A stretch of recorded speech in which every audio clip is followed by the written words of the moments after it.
नेपाल में भी अभी बालन के खिलाफ उन्हीं के पार्टी के अंदर जी कुछ डिसकंटेंट है, विरोध की आवाज़ सुनाई दे रहा है। हाँ अगर बालन और रवि एक दूसरे से टकराए तब तो पार्टी तो फूट जाएगा ना। जी यहाँ पर फिर अनस्टेबिलिटी आ जाए नेपाल में तो उसका दोष बालन और रवि दोनों को जाएगा। इंडिया के जो युवा है, एक अक्रोज है, उन्होंने क्या सीखना चाहिए नेपाल को? क्योंकि नेपाल में अभी के वक्त में देखें तो स्टेबल गवर्नमेंट भी नहीं बन सका, जनता के बीच में वही आक्रोश फिर बढ़ रहा है। अब नेपाल से इंडिया को क्या सीखना चाहिए? आपको क्या मानना है इसमें?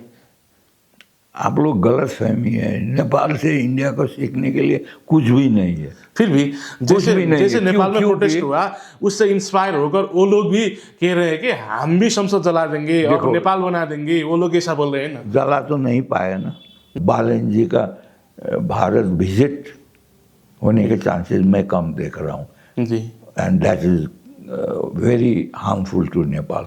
जी इसको हमें अभी के सॉल्व वक्त करना में चाहिए। जिससे पॉलिटिकल सिचुएशन क्रिएट हो रहा है उससे देखें तो बालेंद्र शाह भारत भ्रमण जाने के लिए अभी के लिए निश्चित नहीं है। नहीं वो इच्छुक है, पर we need a strong prime minister to deal with a strong Indian government.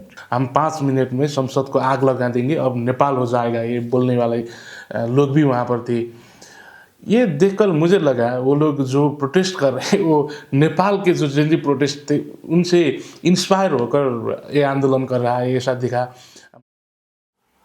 राष्ट्रीय सवाल और नेपो इंड पॉडकास्ट में आप सभी का स्वागत है दोस्तों। मैं हूं आपका भाई सुमन और इस टाइम हम इंडिया में अभी हो रहे राजनीतिक घटनाक्रम और नेपाल में होने वाले इसके प्रभाव के विषय में चर्चा करने वाले हैं। बातचीत के लिए आज हमारे पास विश्लेषक श्याम बस्नेत जी आज हमारे पास मौजूद हैं। सर स्वागत है आपको।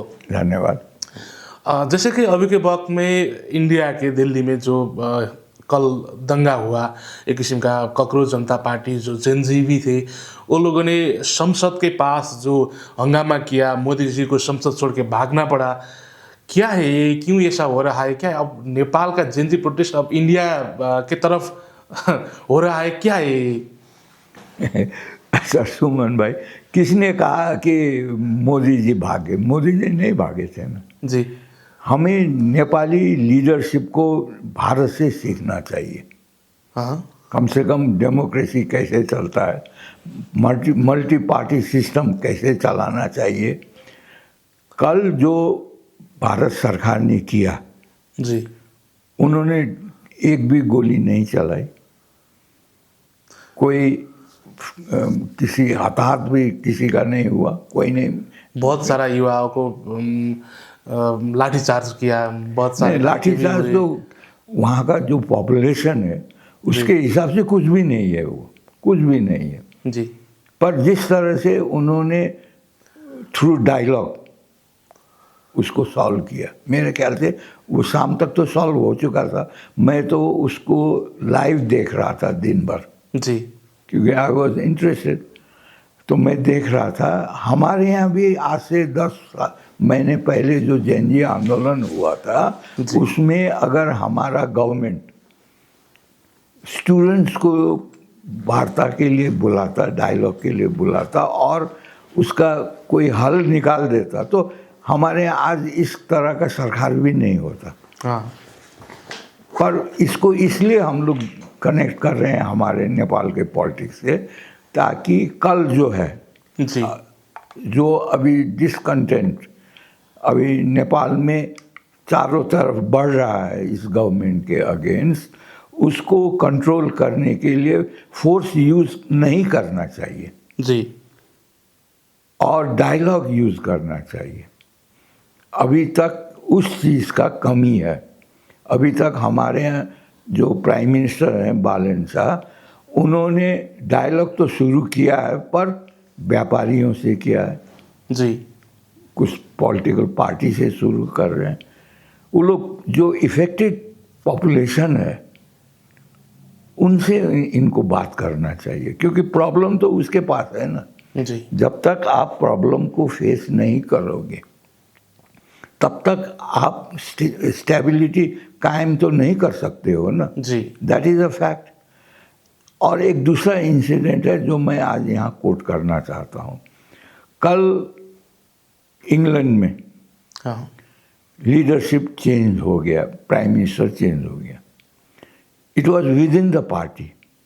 हमारे नेपाल में भी अभी बालन के खिलाफ उन्हीं के पार्टी के अंदर जी कुछ डिसकंटेंट है, विरोध की आवाज़ सुनाई दे रहा है। हाँ अगर बालन और रवि एक दूसरे से टकराए तब तो पार्टी तो फूट जाएगा ना। जी अगर पार्टी को फूटने नहीं देना है तो हम लोग अपने नेपाली कार्यक्रम में हाँ हम लोग सबको एडवाइस कर रहे हैं। इन लोगों का 182 इलेक्टेड हैं मेंबर्स ऑफ पार्लियामेंट है, जिसमें से एक तो हमारे स्पीकर हैं। जी तो 181 जो है उसमें इन दोनों को निकाल छोड़ दीजिए, माइनस कीजिए रवि और बालन को, तो 179 हो जाते हैं। 179 बैठ के जिस तरह इंग्लैंड में उन लोगों का जो पार्लियामेंट्री कमेटी है उससे हुआ ना, संसदीय दल से चुना गया है ना न्यू लीडर, जी। उसी तरह से नेपाल में भी होना चाहिए। अगर फिर रवि जी अपना कैंडिडेट इम्पोज करना चाहे तो वह हमारे लिए एक एक्सीडेंट हो जाएगा, बहुत खराब एक्सीडेंट हो जाएगा पॉलिटिकली। तब तो पार्टी टूट जाएगा, फिर अनस्टेबिलिटी हो जाएगा, which we should not commit. वो नहीं होना चाहिए नेपाल में। ये दो इंसिडेंट से नेपाल को सीखना चाहिए और उसको अध्ययन करके हमारे यहाँ भी लागू होना चाहिए। अभी फिर नया वहाँ पर एजिटेशन शुरू हो रहा है किसानों का। जी ये पुराना एजिटेशन है। जिस तरह कल कॉकरोच वालों से दूर कर दिया, पार्टी वालों से दूर कर दिया कॉकरोच को, आज अब ये मेरे ख्याल से वो वांगचुक, सोनम वांगचुक और जो विपक्षी दल हैं, जी ये जो नीट का जो मामला है पेपर लीक का, शायद वो अब कुछ थम जाएगा हमारे ख्याल से। अब नया जो एजिटेशन शुरू हो रहा है, फार्मर्स एजिटेशन, वो इसलिए शुरू हो रहा है कि दे फेल्ड इन दिस, ये जो एडवेंचर था विपक्षी दलों का, दे फेल्ड इन दिस। अब दूसरा टॉपिक उठा रहे हैं। जैसे कि सर भारत में आपने कहा सोनम वांगचुक जो धरने पर बैठे थे, हड़ताल पर बैठे थे, उसके साथ आज वार्ता होने वाला है, ऐसा आपने कहा। अब जो कल कॉकरोच जनता पार्टी ने भी प्रोटेस्ट किया, सोनम वांगचुक ने भी करीब 20 दिन से भी अधिक दिनों से वहाँ पर धरना देकर बैठे हैं। उन सभी का मांग एक ही है कि इंडिया के जो एजुकेशन मिनिस्टर है उन्होंने अभी के वक्त में जैसे पेपर लीक हुआ, बहुत सारे युवा ने सुसाइड किया, इस वजह से अब एजुकेशन मिनिस्टर ने इस्तीफा देना चाहिए, ये लोग बोल रहे हैं। क्या अभी जो मोदी सरकार है उन्होंने अब एजुकेशन मिनिस्टर को बर्खास्त करेंगे या वो इस्तीफा देकर जगह को खाली करके सभी को खुश करके घर भेजेंगे? ये भी तो सवाल है ना अभी के वक्त में। नहीं, जो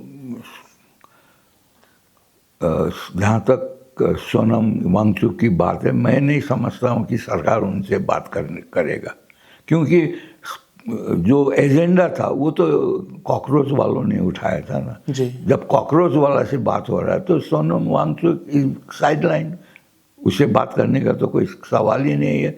फिर वो अभी हॉस्पिटल में है, गवर्नमेंट मेडिकल केयर में है, so he can't continue his fast. मेरे ख्याल से दिस हैज फेल्ड।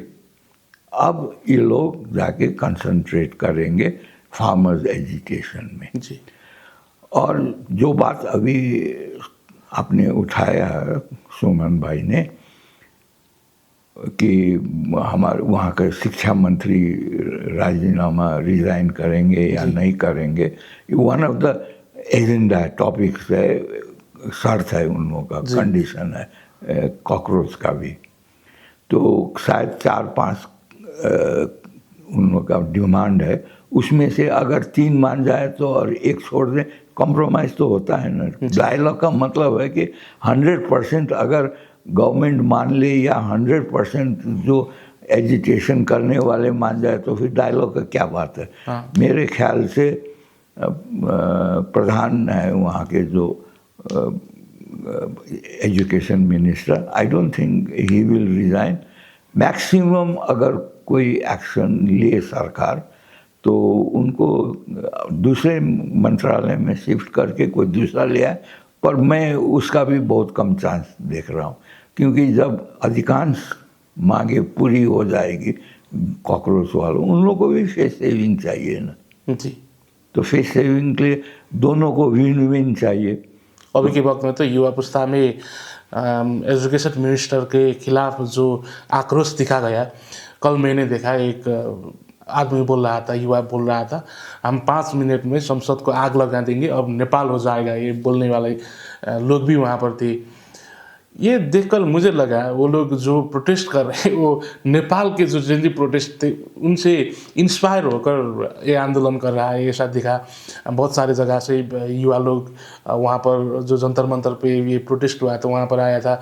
अब वो लोगों ने नेपाल से क्या सीखना चाहिए और नेपाल ने वो प्रोटेस्ट से क्या सीखना चाहिए, अभी के वक्त में आपको मानना क्या है? नहीं, वहाँ के विपक्षी दलों ने भी यही कहा था कि नेपाल बना देना चाहिए।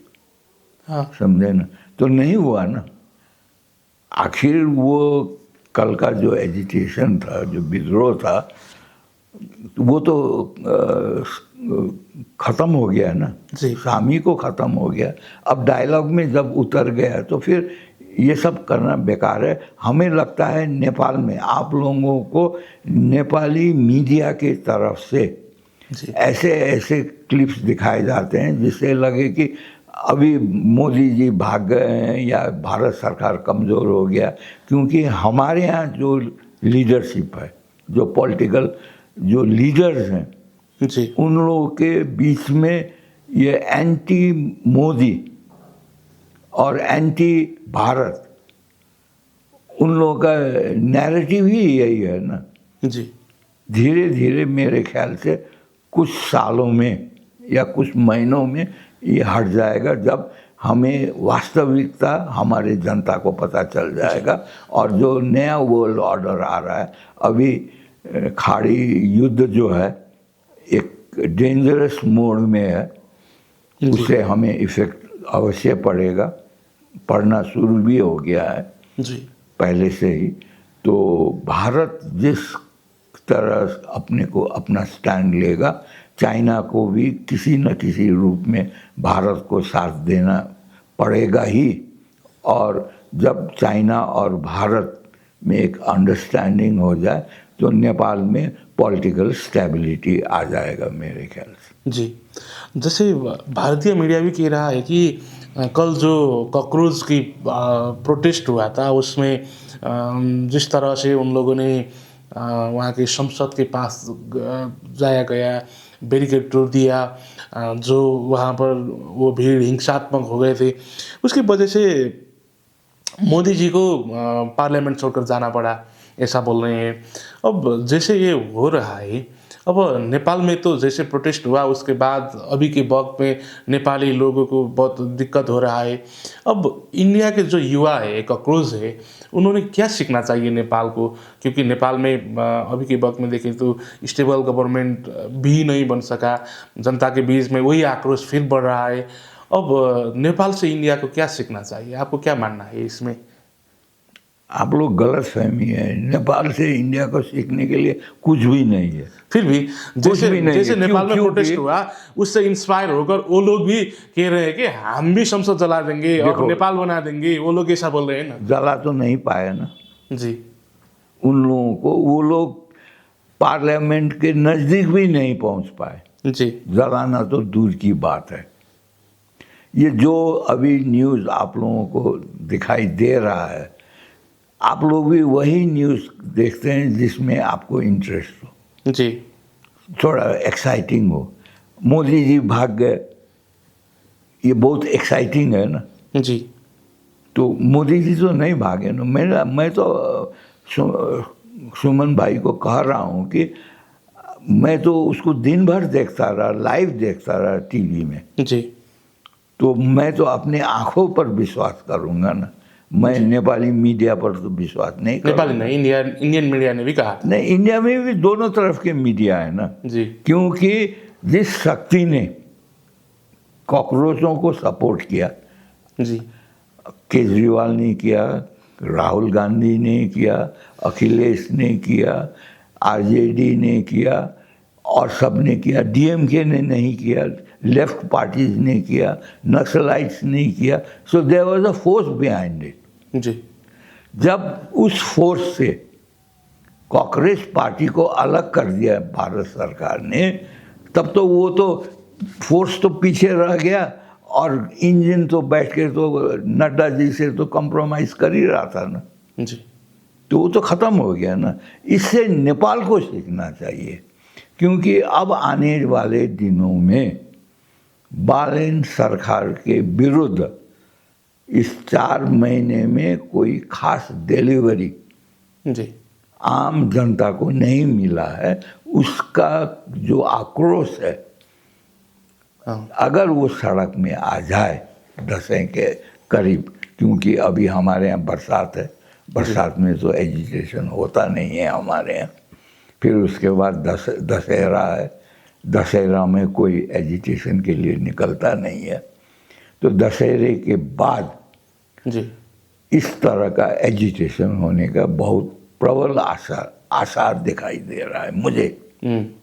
उसके लिए हमारा अभी 2/3 का गवर्नमेंट है, इसको ब्रेकअप नहीं होना चाहिए, जी इसको इंटैक्ट रहना चाहिए। अभी बालन और रवि के बीच में जैसे बाहर न्यूज़ आ रहे हैं, अपीलों के माध्यम से आ रहा है, वो बहुत डिस्टर्बिंग है हमारे ख्याल से। तो हम तो बार बार कह रहे हैं कि बाकी जो 179 मेंबर्स हैं, उन लोगों को बैठ के इसमें एक निकास निकालना चाहिए। एक तो कोई कॉमन जी कॉन्सेंससनेस इसमें निकाल के पार्टी बचाना चाहिए, और पार्टी बचाओगे तभी जाके यंग जनरेशन का जो अभी पुस्तांतरण हुआ है जी पावर का, वो आप लोग के पास रहेगा, नहीं तो आप लोग के पास नहीं रहेगा। इससे नेपाल को सीखना चाहिए, नॉट भारत। भारत तो ऑलरेडी दे नो इट, क्योंकि इससे हमारे यहाँ से पहले बांग्लादेश में हुआ। जी बांग्लादेश में स्टूडेंट्स ने ही शुरू किया था ना प्रोटेस्ट। जी बाद में किसने हाईजैक किया? हमारे यहाँ भी स्टूडेंट ने शुरू किया था, किसने हाईजैक किया? हाँ है कि नहीं? कल का जो प्रोटेस्ट था उसको तो हाईजैक कर रहे थे। इवन आई हर्ड कि वरुण गांधी गए थे वहाँ एड्रेस करने के लिए उस भीड़ को। जी और वो भीड़ कितना था? मेरे ख्याल से not more than 5-6,000, not more than that, जी जो टीवी में दिखाई दे रहा था। हाँ, सपोर्ट चारों तरफ से था विपक्षियों का। जी बहुत सारा कलाकार ने भी साथ दिया था। नहीं, वो तो एक फैशन हो गया अभी। जी हर एक देश में, हर एक दुनिया के हर एक देश में एक फैशन ये हो गया है कि अभी जो चेंजिंग टेक्नोलॉजी में जो डेवलपमेंट हो रहा है, अधिकांश पुराने लोग उसको कैचअप नहीं कर पा रहे हैं। They are not able to live to that speed. जी तो इसको सबको मुश्किल हो रहा है। तो वो लोग अपना गुस्सा तो कहीं ना कहीं या डिससेटिस्फैक्शन दिखाने के लिए कोई प्लेटफॉर्म तो चाहिए ना। तो वो लोग इस तरह से यंग जनरेशन जहाँ विद्रोह करता है, एजिटेट करता है, वहीं पर अपने को जोड़ना चाहते हैं, कनेक्ट करना चाहते हैं, ताकि अपना फ्रस्ट्रेशन वहाँ दिखाया जाए। जी, जैसे कि अभी के वक़्त में नेपाल में जेन ज़ी प्रोटेस्ट के बाद बना हुआ सरकार है बालेन्द्र शाह के नेतृत्व में, अब उन्होंने भारत दौरे के लिए जो तैयारी कर रहे थे, भारत भी नेपाल के प्रधानमंत्री बालेन्द्र शाह भारत आने की बात कह रहे थे। अब जैसे इस बीच में ये प्रोटेस्ट हुआ, आपने कहा वहाँ पर किसानों की भी प्रोटेस्ट की शुरुआत हो रही है। अब ऐसे वक़्त में बालेन्द्र शाह की भारत दौरे की क्या महत्व होगी, या बोलूँ ये होना चाहिए या नहीं, क्या होगा अब? क्या होना चाहिए होगा? नहीं, भारत का जो विजिट है, जी। दिस इज़ अ मस्ट, ये होना चाहिए।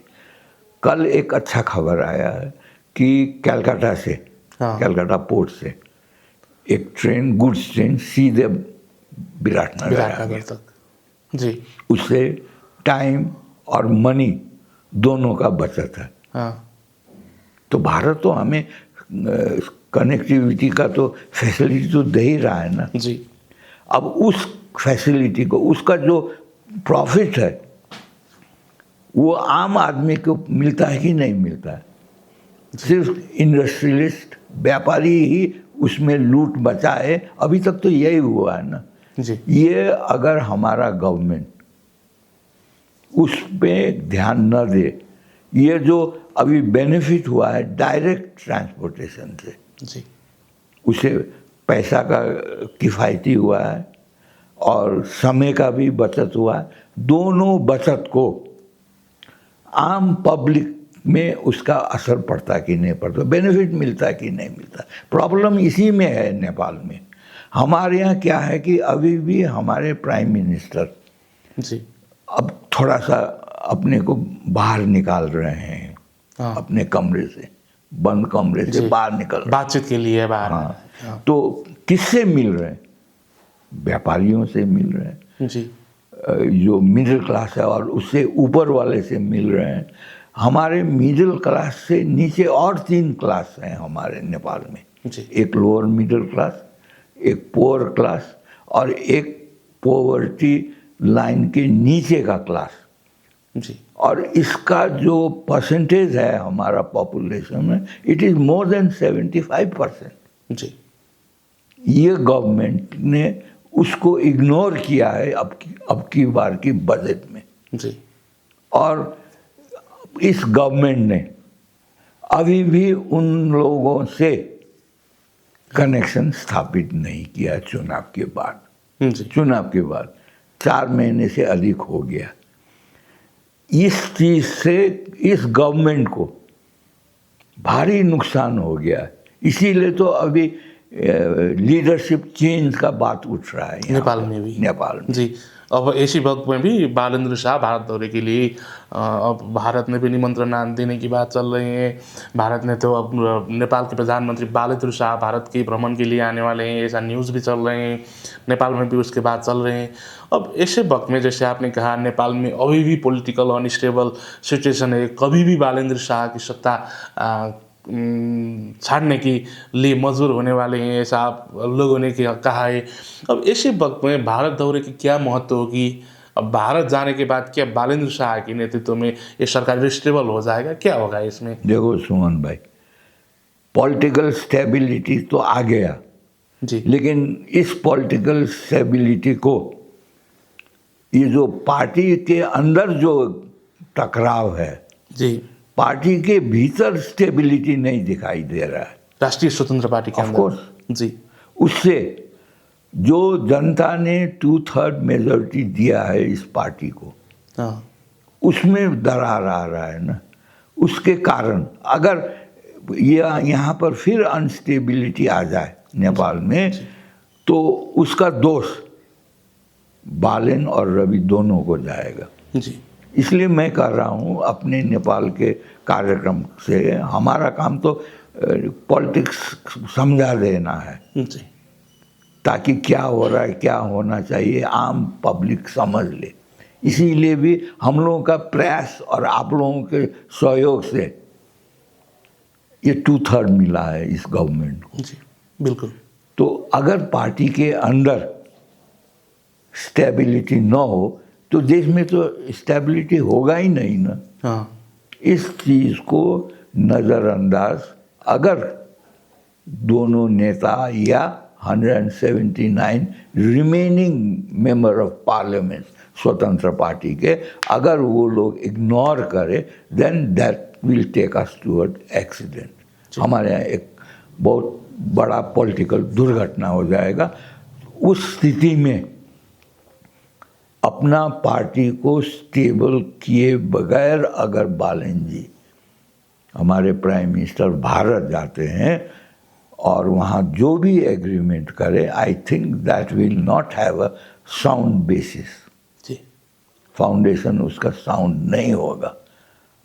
मैं तो ये देख रहा हूँ कि अगर ये जो बालन और रवि के कारण पार्टी में इंस्टेबिलिटी हो, तो बालन जी का भारत विजिट होने के चांसेस मैं कम देख रहा हूँ। जी, and that is very harmful to Nepal. जी। इसको हमें अभी के सॉल्व वक्त करना में चाहिए। जिससे पॉलिटिकल सिचुएशन क्रिएट हो रहा है, उससे देखें तो बालेंद्र शाह भारत भ्रमण जाने के लिए अभी के लिए निश्चित नहीं है। नहीं, वो इच्छुक है, पर we need a strong prime minister to deal with a strong Indian government. जी, भारत का गवर्नमेंट तो स्ट्रांग है ना।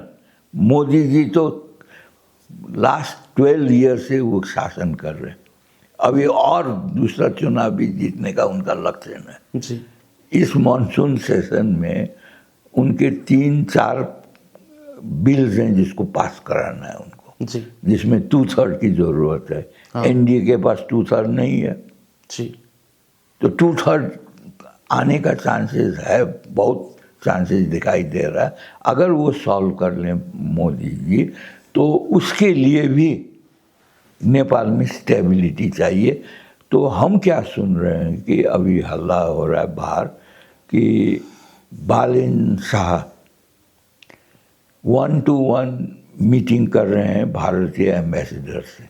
अभी के वक्त में। हाँ, जी, बहुत जल्दी, शायद 1-2 दिन के अंदर, जी, विद इन आवर्स भी हो सकता है। उसके साथ साथ वो चाइनीज़ एम्बेसडर से भी बात कर रहे हैं, जी, जबकि उन्होंने डिक्लेयर किया था कि मैं 1-to-1 किसी से भी बात नहीं करूँगा। जी, अपना प्रोटोकॉल जिससे कम हो उससे नहीं करूँगा। तो ये हैज बैक ट्रैक्ट। ये अच्छा साइन है हमारे लिए। जी, पर मेरा हमारे बालन शाह को ये एडवाइस है कि before going to visit Bharat, जी, उन्हें एक सर्वपक्षीय मीटिंग कॉल करना चाहिए नेपाल में। सिर्फ अपना पार्टी का लीडर के रूप में नहीं जाना चाहिए। जी, अगर सर्वपक्षीय मीटिंग करके एक नेशनल सर्वपक्षीय नीति बना ले, जी, तो उसके आधार पर उनको मोदी जी से और किसी थर्ड कंट्री के गवर्नमेंट से बात करने के लिए उनको बहुत बड़ा एक स्ट्रेंथ मिलेगा।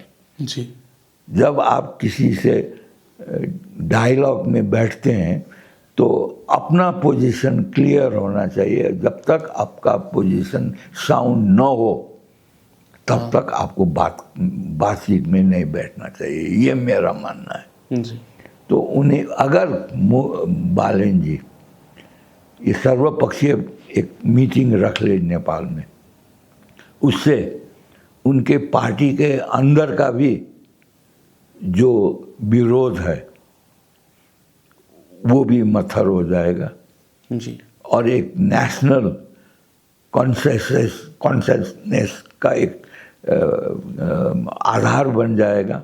जी, उससे जो संविधान में चेंज लाना है, संशोधन करना है, जी, उसको भी स्ट्रेंथ मिलेगा। और जितने भी सेक्शन बाहर है उसको भी एक टेबल में बैठने के लिए फोर्स होगा। हाँ, उससे क्या हो जाएगा कि कोई भी इस गवर्नमेंट को विरोध करने के स्टेज में नहीं रहेगा नेपाल में। जी, उससे एक यूनाइटेड नेपाल